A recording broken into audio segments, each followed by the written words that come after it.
emotional relationship curve that caused a major meltdown for ace pitcher Matt Harvey. Plus, Miss Patti LaBelle performs live and reveals what she's doing for the very first time in her 5 decades of making hits. Then, Super Bowl champ Drew Brees hits the table. Does he worry about his kids taking hits on the football field? Let's kick off Hot Topics with Whoopi, Sunny Hostin, Joy Behar, Sarah Haynes, and Jedediah Bila. Now, let's get things started.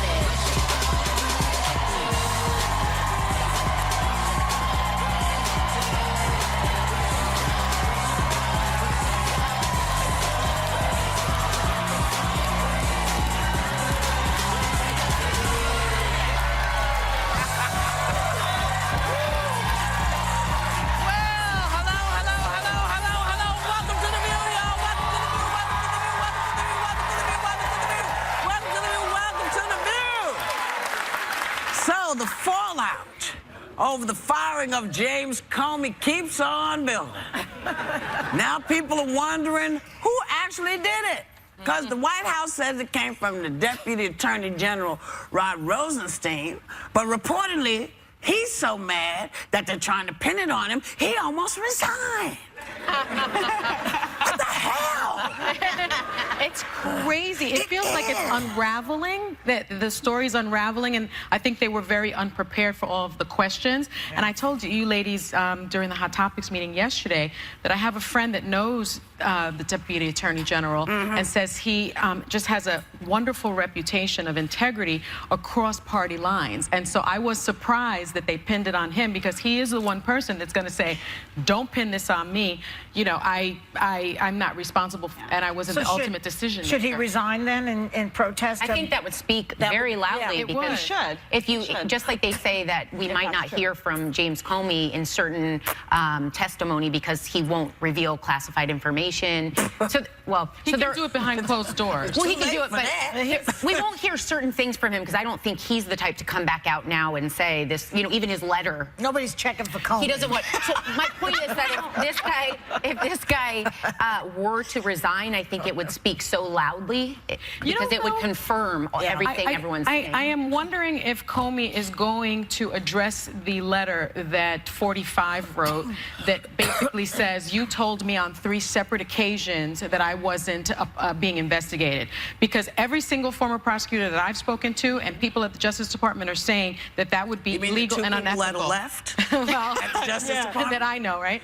And I would be surprised that he would let that just sort of lay out there, because that calls his integrity completely into question. Does this feel like a coup to anybody? Oh, well, you said that. It just feels like a coup.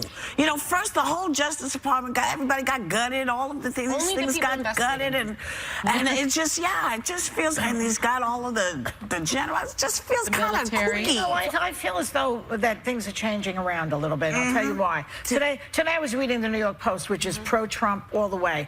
The letters were more like 80% against Trump today. Really? Then a guy, a crew guy, was fixing my TV in my office, and he overheard me saying this about the letters, and he said, you know what, you're right, I'm turning on him. I voted for him, I don't like him anymore. He said he's going to eliminate mortgage rates deductions on Long Island, and he's going to destroy the whole borough. He said, I don't like him anymore. Then I see a thing on, I see a thing on CNN where they talk about Iowa voters in that district that loves him. I'm not so sure about him anymore. Well, talk about this picture that you saw. And then this morning in the New York Times, there's a picture which we have to show you, where Trump is basically in the Oval Office. Can we get that shot? We have it? I know we do. So there he is. And he's speaking to the Russian Foreign Minister Lavrov and Ambassador Kislyak, who is the one who's he's the guy who Michael Flynn got fired for talking to him about possibly talking about sanctions. And in the room, there's Trump talking to these Russians, and guess who's, and the Russian press is there covering it. And guess who's missing from that room? The American press is not allowed. They were barred from the room. Okay? So all I'm saying in this lengthy speech, which I hate to give, is that this is treason to me. This is un-American, unpatriotic. Americans should be furious. Furious. the American press being left out and of it doesn't, it hurts my feelings, frankly. Pay less attention to who's going to leave or who's not going to leave, and not lose the sense of what we're really talking about is who's taking up this inquest about these Russian ties. That's the question. Doesn't matter if Comey's gone. It doesn't matter. Doesn't matter how it went down. It went down, and it's kind of shady, but we say, okay, we cannot lose focus on the timing. And so who's now going to be in charge of making these decisions? It's career FBI people are still there, though. And I got to say, Eric Holder tweeted something out, and he talked about duty, honor, and country. I remember having that in my office when I was at the U.S. Attorney's office. Duty, honor, and country. And I bet you those career people are doing it. Go ahead. No, for me, it's exhausting. He's exhausting. There's all this stuff. Some of it's he said, she said. But what most of all for me is you're seeing the personality of the man. And for me, you know, this is a guy you came to know on a television show saying, you're fired. And it was funny and it was entertaining then. But he's doing that now with Comey, with media people, and he thinks he's still on a television show, but you're president now, and you're accountable to us. And it's really, I think it's challenging for people trying to follow the news right now, because there are people who voted for him with the expectation that he was going to help them, and I get that, but his character right now, don't bend over backwards to try to defend character that looks like there's something wrong that's going on here. Well, something not right about this. And it's going in crazy directions, because, you know, Sean Spicer, who we always like to sort of talk about, well, he looks like he's having a little bit of a breakdown. He's been hiding. No, really. He was hiding in some bushes. I don't blame him. I don't blame him. And then he said, look, I will only talk to you with the lights out. He said that to reporters. No, you think I'm kidding. No, he actually said, I don't want to be... He's in the dark. He wanted the cameras off. He wanted the cameras off. And so now, I feel sorry. You know, we have we're going to see Sean Spicer as we saw him before, because of course Melissa McCarthy is going to be playing him again on Saturday Night Live, and we wanted to show you this thing as we go to commercial. Roll that beautiful bean footage. I feel charming, oh so charming. It's alarming how charming I feel, and so pretty that I hardly can believe I'm real. Such a pretty face, such a pretty dress, such a pretty smile, such a pretty me. I feel stunning, and entrancing, feel like running and dancing for joy, for I'm loved by a pretty, wonderful boy. So whether you're an Oscar winner, The fabulous Anne Hathaway, a fierce supermodel, Ashley Graham. or you're making a big bang, The Alec.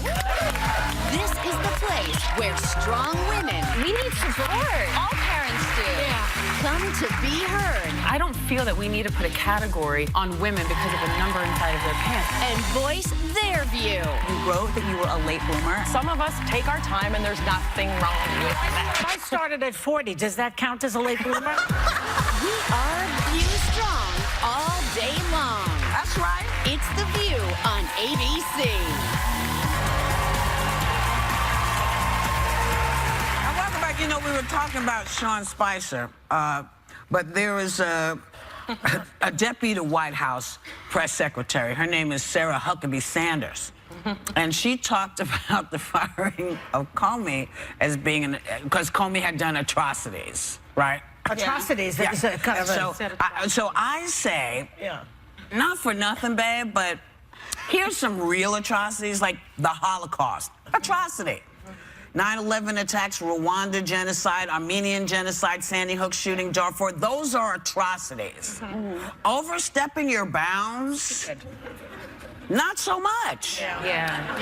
So I just want to make sure that since you're going to be the person who's giving us the information, who's communicating, Is she taking over for Spicer? I think if he's having a little breakdown and he's hiding in the bushes, It looks like she's testing for I that think he's job. hiding from Trump. I really do. Maybe. Yeah. Maybe he's hiding from her. the press. He's got to go hiding further from than the Trump. bushes. Yeah. He has, that guy. The Bushes won't let him in the door. Go ahead. No, he has a tough job. I mean, I wouldn't want to get on TV every day and have lie? to defend some of the stuff that he does. I wouldn't want to have to do that job. Yeah. But I think He has to lie because his boss is telling him what to say. Yeah. And he's lying, and so he's lying. But it has sort of devolved, this role of the press secretary. I remember when James Brady was the press secretary, and you have Ari Fleischer, George Stephanopoulos, who was really the communications director, but also gave a lot of press conferences. So there was just this level of confidence I think you had in your press secretary, and now he's hiding the bushes. Yeah, but you know what's interesting? If you look It's at an Sean's, if atrocity. you look at Spicer before this whole saga, though. He used to sound together. I mean, I remember hearing him speak and thinking, this is a guy who's kind of got it together. I think in this position, I certainly wouldn't want to be the person that has to go back and talk to Donald Trump and come out and present. He's got to be back there breaking a sweat every day. Yeah. I mean, this is not an easy job. About that thing you said before about the word atrocity, though. I think you're right. I think she was basically trying to say there was, you know, some justification for this firing, but it brings up the point of if you take a job like this. I'm a little confused. With Comey? What was the atrocity she was referring to? All the things referred to in the letter of why. In the letter. Does she know what an atrocity actually is? Because it's Right. an extremely wicked That's what I'm cruel saying. act. That's typically one involving physical violence or injury. Right. Well, that's the point I'm trying to make, which is that if you take a job like this and you're going to be front and center, and your job is to talk to media and talk, you need to think before you speak. You need to choose your words carefully. Yeah. She needs Roger's thesaurus. Look up a better word. There's an app for that. Yeah. And so now, you know, that brings us to other crazy stuff. Oh, I thought I had a minute, so I'm going to keep going. Which was Betsy DeVos. Oh, yeah. Well, Betsy DeVos went to a historically black college as the graduation speaker. She went to Bethune-Cookman University. But the student body was like, no. Take a look. Thank you so very, very much for this great honor and privilege. I am honored to become a Wildcat. If this behavior continues, your degrees will be mailed to you. Okay, so now we've heard a lot of kvetching from people. I wasn't allowed to speak at this school, but so she was allowed to speak, and the students did what you're supposed to do when you are when you're protesting a speaker. You're not supposed to say you can't come, but you are allowed to protest. It read as disrespectful to me, though, and here's why. They can disagree with her. I argued do you against, have any idea of why? I do, and I also argued against. Remember, I argued against her being confirmed for school for stuff related to school choice. I totally get it. But my thing is, if we're sitting at this table and say, Sonny, I'm picking you because it's fun. No, but say you say something I disagree with, and I start boo, and then I turn around like this the entire show. To me, that's rude. It's your right, though. But it's rude. It's your right under the Constitution. Okay. Here's the thing. The booing shouts her down, and you can't hear what she's saying. Turning your back is perfectly legitimate. That means I do not want to see you and hear you. I didn't invite you. I didn't need the booing. The booing defeats the purpose of hearing the crazy stuff she's going to come out with. Right. But turn your back, perfectly legitimate. Well, for two reasons, Yes. I agree with Joy. The one reason is for the people that showed up and it was about something else for them, their graduation, and there's a pride, your protest interferes with their experience as well. So the turning around would fix that. And secondly, Michael Lomax, the president and chief executive of the United Negro College Fund, wrote on Twitter, and this is interesting, I believe we should hear Secretary DeVos at Bethune-Cookman, just as we want her and President Trump to hear the voices of HBCUs. Except that the bottom line is that they haven't, and that's why they're. You know, I'm sorry. Call me a bonehead. I am a bonehead. But when you are the head of education and you don't know that black colleges were not a freaking choice, but they were created because there was no choice, you don't have any business going there. And I might add, do I have time to add? No. I don't have time to add. Okay. Maybe we can talk about it when we later. come back. We'll come back.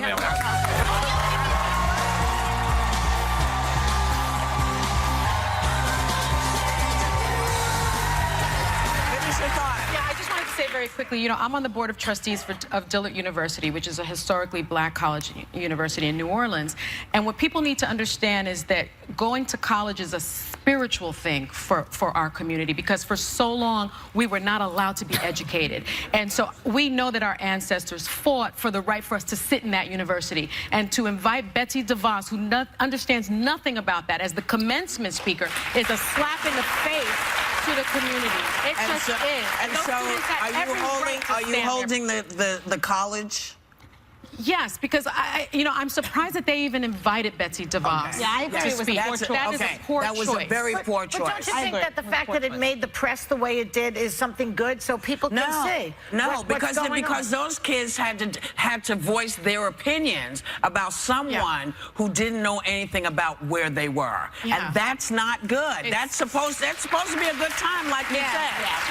It was so inappropriate. But so now, speaking of crazy stuff, this is also crazy. On the total other side, tabloids are losing their minds over the drama surrounding supermodel Adriana Lima and Met star pitcher Matt Harvey. Apparently, they were seeing each other, but he thought it was more serious than she did. So when he saw her with her ex at a Met Gala, he just like got all emotional and went out clubbing till 4 a.m. and then missed the game the next day.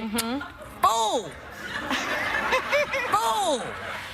You still got to pay your rent whether you going with this woman or not. I know. It got him a 3-game suspension. I mean, this is like, what? I mean, okay, but please, really? Yeah, it sounds like they didn't sit down and have the talk, you know, to figure out where they were. I never understand how that happens, because usually when I'm dating someone, it gets to a point, and you sit down and you have to figure out what the status is, where you're going, because if I thought, you know, something was serious, and then I saw the guy I was seeing out with an ex-girlfriend, you better bet I'd be twisted. I wouldn't be missing my show, though. I know. I would be twisted. I came in one day after a breakup, though, and I remember I cried so hard my eyes were closed. They were swollen, and the makeup artist, this was at another network, they had to work on me, hanging me upside down with tea bags on my eyes, because they couldn't get me in shape to put me on air. And I was, every time we'd talk, I'd start to cry again. And so they ended up saying, you know, this isn't, you need to, like, not go on. You look ridiculous right now. Devastating. So I showed up for work, but I definitely wasn't ready for the game. Yeah, I got broken up with on New Year's Eve,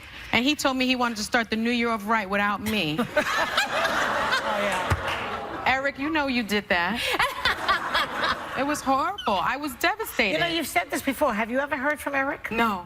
I think Eric should start to get in touch with you. No, I think Eric's doing the right thing. He's living his life. Get over it. I know. Get over it. I know. You know, because remember I told you, they're not thinking about you. They're not. They're not thinking about you. He probably didn't even remember it. You know, and better for you know he's got acne, you know where. We'll be right back.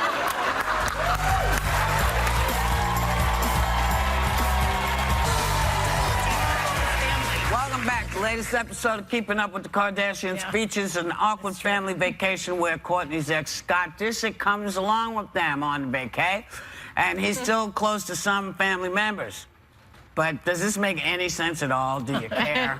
So he's friends with his exes. You're looking at the wrong person. Well, I'm trying to understand. Over here, Joy. Over here. I'm trying to follow the story. He's still hanging with the ex's family. He's hanging with the ex. He's not no longer with Kourtney, but he likes the other Kardashians. What about it? Well, because should you do it? Should you be friends with your ex's family? If they have to when you have children. If it's Charles Manson's family, no. But I think when you have children, it's very important. One of the things that I always appreciated about my parents, they got divorced when I was 16, and we vacationed together. Our families were always together. I mean, we went on, you know, as after I've gotten older, we go on cruises together, and it's kept the semblance of my family that I think I really needed. Yeah. And the kids will need that. I think those were when you have children.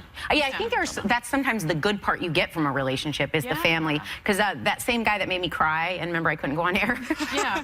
I was texting with his sister this morning. Really? Yeah, she's really great. And I actually credit that relationship with I met her, and I love her. You know what's so funny? The last guy I dated, he was awful. I mean, awful. The drug dealer, in case any of you follow the show. The drug dealer. He was awful, but his family was amazing. Like, if I could have adopted them, and I remember going... He was probably selling them drugs. I remember going... I remember going to Chicago. They were high. I went to Chicago, and I was in the house, and it was like the perfect house, and the family, and they were in the kitchen cooking, and I was like, I want to a rocking chair and a fireplace in a yard. And I was like, if I can only pluck him out, this would be perfect. Do you keep in touch with him? No, I don't. Because, you know, he's just a horrible person, and it's too... Plus, I think when you meet somebody new, it's hard for them to be like, why are you talking to his family? You know, like, you know, it's complicated. Unless you have children. Yeah, unless you have children, then it's totally Then you got to different be a story. grown-up and do it. I still like that house, though, with the rocking chair. Maybe you can visit Have you next time ever you're in heard from Chi-Town. him? Do you ever hear from the He's drug dealer? blocked everywhere. He's blocked. Yeah. Yeah. We'll be right back. Okay. The last time I was on, I was whipping up one of my favorite desserts. This time, I'll be singing. Either way, I'm cooking, honey. How hot can you stand it? Well, this May, things are on fire. Oh, yeah. Because everyone's coming and bringing their hot view. You're not going to hear what we do anywhere else. And think these political heavy hitters have nothing in common? Wrong! They're both hitting the table. It's going to be interesting. And if he thought hosting the biggest night in Washington was huge, wait till this Daily Show star hosts The View. Right, Joy? This is huge. Oh, yeah, this May is sweet. We got a billionaire co-hosting. Comedians bringing the laughs. And the biggest, most talked about celebs are coming to be heard. Told you things were hot. Bam, drop the mic. Because we're View strong all May long. It's The View on ABC.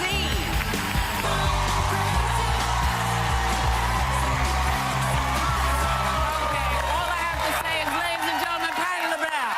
Okay, Patti LaBelle. And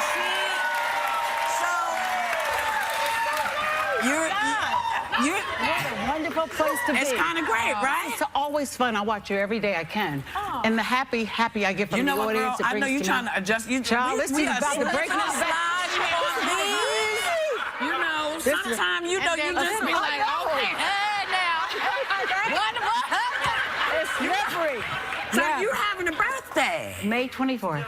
Yeah, 24. What are you doing? 73 years young. You're what? 73. 73. Well, you know. Somebody has flowers for me. Thanks for the flowers. I'll get them later. I'll get them over here to you. Here, ask your question. I'll go get the flowers. Okay. So, you and Whoopi have been friends.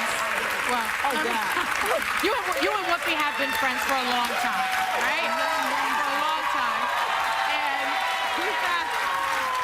I was saying, Patty and Whoopi have been friends for a long time, but we recently heard about a connection with the color purple. I don't think Whoopi knew. I don't think I've ever mentioned it to her. I was to audition for Suge Avery's part in The Color Purple, right? Wow. So when I got to Steven Spielberg, he told me what the scene... I knew what it was all about before I went to L.A. Right. But when he said you have to, like, get kind of nude, naked... Yeah. I couldn't have done it. Yeah. So I messed that up. Oh, and what So about then, Ghost, I was in the Lincoln Tunnel, caught, stuck in traffic. See? And I was there to audition for Ghost. When I got there, Whoopi had gotten the part. Wow. Well, you know, I know how much you love to cook, and I saw your new cookbook called Desserts, LaBelle's Soulful Sweets to sing about. And so I wanted to tell you that I had some favorites because I would like you to maybe make them. What are your the favorites? old-fashioned gingerbread with warm apple compote. The blackberry corn muffins. Yes. Claudette's magnificent monkey bread. Love monkey bread. And this, I really I have to try it. Lemon mousse with blackberries. Of course, darling. You want that, right? I would like, I'll take any one of those. I'm about an hour and a half from your home. Right. I can come on a weekend or whenever and make some of these. Can I come Okay. too? Of course. Okay. All right. So maybe.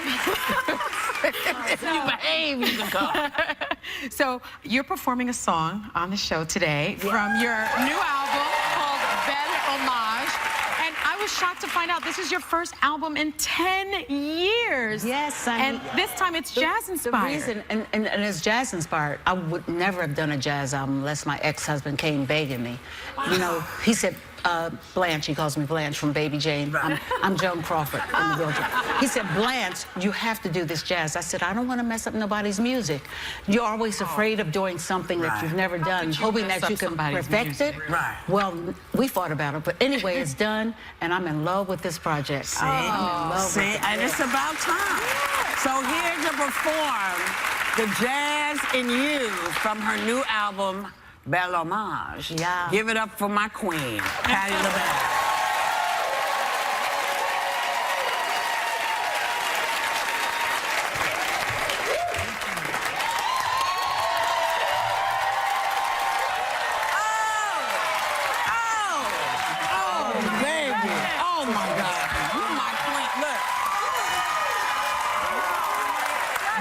From that man with the blue hat. That's for you. I love you. Oh, my God. Oh, thanks to Patti LaBelle. You can see Patti throughout the summer on her tour, including a performance at New York City Pride Island on June 23rd. Make sure you get to see that. Members of our audience, you are all going home with her new album, okay? We'll be right back. Next, Super Bowl champ Drew Brees is getting in the game when he hits the table for some smash mouth hot topics. Ooh, that's a flag. Live on The View. So in 2010, our next guest led the New Orleans Saints to victory in their first ever Super Bowl. He's a philanthropist, a dad, and just possibly the greatest guy ever. Oh, really? Who am I talking about? Yeah, he's actually quite a fabulous young man. A fabulous dude, you know. Please welcome Drew Brees.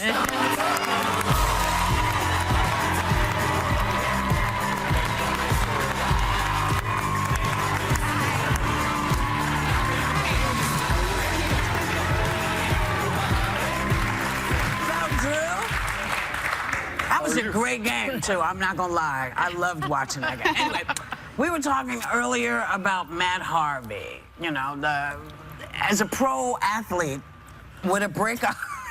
This is the stupidest question I've ever had. Would that constitute for... Should anybody take a... I don't even know how to ask this stupid question. Would you miss a game over a girl? Would you miss it if she were a supermodel? No, absolutely not. No. I mean, no. You have an obligation to your team, and there's plenty of days where you don't feel like going to work for whatever reason, but you show up because people are counting on you. I mean, obviously, there's situations like, hey, a death in the family, or your wife's having a baby, or there's things where you would miss, but not something like that. Yeah, not something like that. Well, I said to him before when I just met him, I said, you're skinny for a football player. Tell him what you said. I said, I got to be quick to get away from those big guys. Yeah. Well, you are beloved. My friend Ben Watson says hello. Oh, he's the best. He says the same thing about you. Now, you've been the quarterback for the Saints since 2006. Yes. But you only have a year left. Yeah, 2006. You only have a year left in your contract. So if you would, can you look into your crystal football and let us know what you see in terms of your career? Or just your magic 8 ball, whichever. Right. This is the way I look at a contract, is we're really all on one-year deals, because if we don't get the job done, then we could be cut, we could be released, shipped off somewhere else. So it really doesn't matter the term of your contract. You still have to show up and get the job done every year. So yes, I do have 1 year left on my deal, but I see myself playing for the New Orleans Saints for quite a bit longer. Who that? You know, not to be serious about this, but there's a lot of research lately about football injuries, you know, and they say that kids should I don't know. Would you let your kids play football, knowing everything that they know? I absolutely would, but I do think there's an appropriate age at which you put pads on and begin, the hitting aspect of it. My kids play. I have 3 boys, 8, 6, and 4, and they love flag football. So we play flag football. I played flag football until freshman year of high school. What's flag football? What is it? So it's football, but you play with flags. So instead of tackling somebody, you pull their flag, and then that means they're down. You haven't played flag football, Joy? Flag football is I'm not good at Really? it. You're asking? I don't know. I mean, I'm learning. I just want her to say it out loud. I'm learning They should something. wait until at least high school for that contact. Again, I think it's every parent's choice, but in my opinion, it's not worth the risk up to that point. I think there's so much your brain development and everything else that's happening, and I think you still get the great benefits, the fun, the team aspects of it, and the life lessons learned by playing flag football versus tackle. So I think there's an appropriate age. Now, you're working with our sponsor, Eagle Pharmaceuticals, on their Heat Factor campaign. Can you tell us about that? Yeah, this is a really important campaign, the Heat Factor campaign. So really it's to raise awareness to the signs and symptoms of EHS, which is exertional heat stroke. Summer's approaching, kids are going to be outside, running around in the heat and the humidity, and what we've done is create a campaign that is there to educate parents, teachers, coaches, just on the signs and symptoms of when all of a sudden maybe there's a child that could be suffering from exertional heat stroke. And we've created an acronym, HEAT. H is high temperature situations, E, exercise or activity, A, acting confused, disoriented, T, time to call 911. So people can go to heatfactor.com. We've put together all kinds of education. Now, on a lighter note, you're very approachable, and people always feel like they know you because they watch you on TV. And we want to know just how well we know you. All right. So we've got a little game, you guys. It's called Drew or False. Okay. So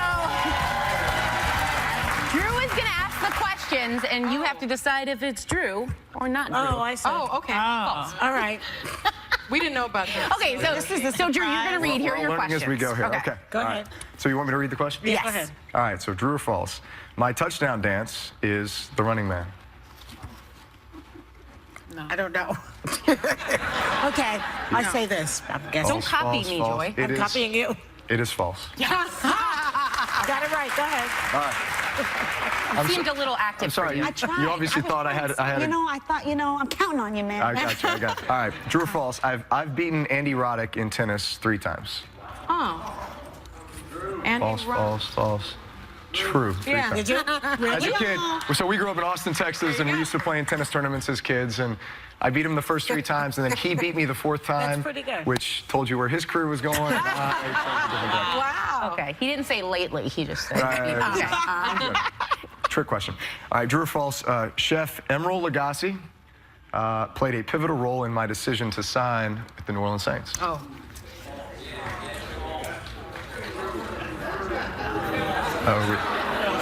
We're contemplating. No, that's my answer. I think it's true. It's unfair. I think it's true. Who would make up? It is a true. crazy So, excuse like that? there you go. He's a wonderful New Orleans chef. But there's a funny story behind that. So on my recruiting visit to New Orleans, we ate at the chef's table in Emeril's kitchen at his restaurant. Yum. And so he comes to the table. I think this is all part of the setup and the pitch. He says, if you sign with New Orleans, I'm gonna cook dinner for you in your house. Oh. Here we are, though. Yeah, 12 years later, yeah. he hasn't come to my house and cooked me dinner. Emeril, you still owe me. You still owe me, Emeril. This contract thing could go another way. No bueno. He's coming over soon. I know. Okay, I think it's time for one. True or false? Okay, on game day, actually here, I'm gonna go down to a good one. We gotta go fast. Okay. We'll do it in commercial. True or false? I keep my Super Bowl ring in my sock drawer. Yes. Oh, that's true. It is true. Thanks to Drew Brees. We want you to have a great day. Take a little time to enjoy the view. Thanks for coming. Thanks